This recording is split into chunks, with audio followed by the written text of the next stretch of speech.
Good morning, TK. I hope you had a nice weekend not working on schoolwork. I hope you enjoyed time with your family. I hope you rested. I hope you maybe played with toys that you haven't played with in a while, or done something new, or did something different, or learned how to do something. I was thinking about all this time we have at home with our parents, and I was thinking that now is the perfect time for friends to learn how to put on their sweatshirt by themselves. If you already know how, that's great, but if you don't, this would be a good time to do that. Put your sweatshirt inside out and then try to get it the right way all by yourself. Another thing that you could do during this time is maybe even practicing tying shoes. That's something that's a little bit tricky, but I'm sure mommy and daddy can teach you a trick for tying shoes. Another thing you can practice is blowing your nose. That's a little tricky too, and that's very helpful. All those things are very helpful to learn how to do by yourself, so the teachers at school don't have to do them for you, because we want to be independent, which means we learn how to do things by ourselves, and responsible. So today we're going to learn about when Jesus was a healer. Now, there were people that followed Jesus that were sick or hurt, or their bodies just didn't work the right way. And Jesus came and he either touched them or gave them a blessing and they were healed. That means they were all better just by his touch.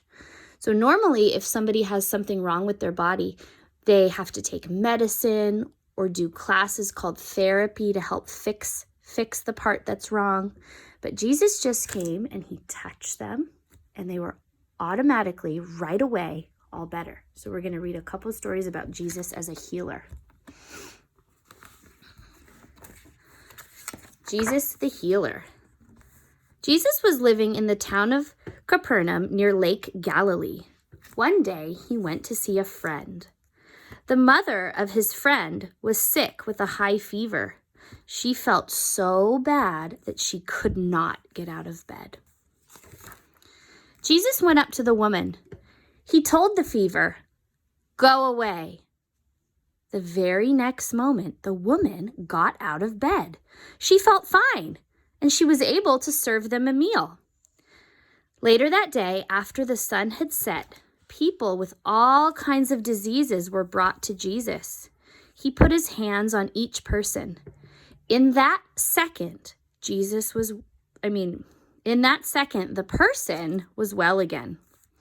The next morning, Jesus got ready to leave the place. Crowds of people came looking for him. They wanted him to stay, but Jesus said that he had to go. People in other towns must hear the good news about God's kingdom, he said. That was why I was sent. So after they had heard about Jesus healing the woman, people from all over the town came, and they wanted to be healed also. And he put his hands on each person, and they were healed. Look at this person has crutches. There's some crutches here thrown on the floor. That means they don't need them to walk anymore. But Jesus told them, I can't stay. I have to go to other places and teach the people there about God and about heaven and about treating each other fairly and nicely and lovingly.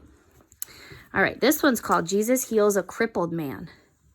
Everywhere Jesus went, people came to see him. So by this time, Jesus was becoming very popular. And so that means people want to see him. They want to meet him. They want to hear what he has to say. Once Jesus was teaching to a large crowd of people in a house in Capernaum. 4 people came carrying a man on a mat. The man's legs were twisted. He could not walk. His friends had heard that Jesus had the power to heal the sick. They had brought their friend to Jesus to be healed.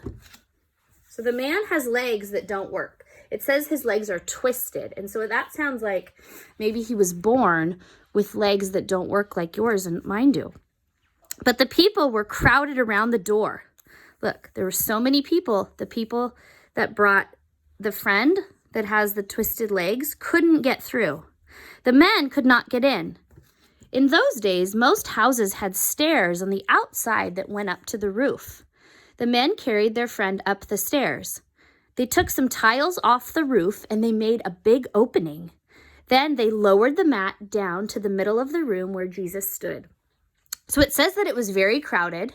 They couldn't get through the front, so they went around the outside of the house, up the stairs, onto the roof. They took off some of the tiles of the roof, and they put the man through the hole in the roof down into the room. Can you imagine? Jesus saw how much faith the friends had. That means the friends believed that Jesus could heal. They had faith. He said to the crippled man, "My friend, your sins are forgiven." So that, remember, sins are the things that we do that are wrong. So Jesus is telling the man all the things that he's done that are wrong, he's being forgiven for them. That means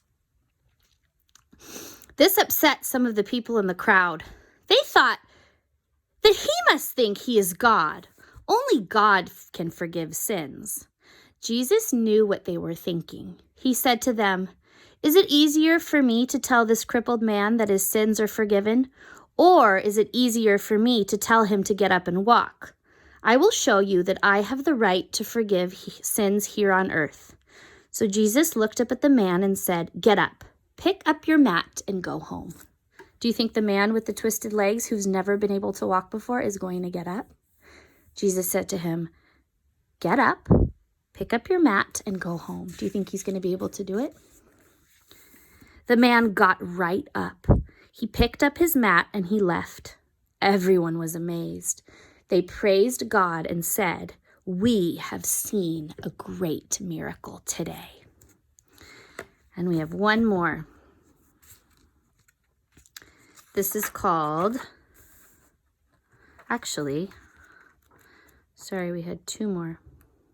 2 miracles in one day. This one's he's going to do 2 in one day. The people came running to Lake Galilee.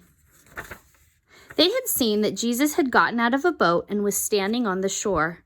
A man broke through the crowd. His name was Jairus. He fell to his knees in front of Jesus. "Help me," he begged. "My daughter is about to die. Please come and touch her so she will get well and live." Jesus went with Jairus. The people pressed in around them. A woman who was right behind Jesus reached out and gently touched his clothes. The woman had been sick for 12 years. She had spent all her money on doctors, but no one could help her and cure her. She believed that if she only had touched Jesus's clothes, she would be well. Remember, Jesus is on his way with Jairus to help his daughter who's very sick. And this woman comes and she touches Jesus's clothes. And she thinks, if only I can touch him, I'll be better. Jesus felt a tug on his clothes. He turned around and saw the woman. He said to her, "You are now well because of your faith. May God give you peace." So remember, faith is believing. She believed that if she just touched Jesus, she would be healed. And that's called faith. And because she had faith, she was. Jesus went on to the house where Jairus' daughter was. The people inside were crying. They said the girl had already died. It was too late. Jesus said to them, "This child isn't dead. She's just asleep."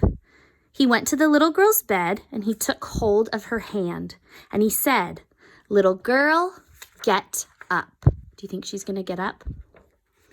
The girl got right up and started walking around. Everyone was surprised. Then Jesus said, "Give her something to eat." She ate, and then they knew that she was not a ghost. She really was alive. So today, on your picture, you're going to color that little girl. It says at the bottom, "Jesus heals the sick." So there she is. There's the dad, Jairus. There's Jesus. He said, "Get up. You're better." And she did, right?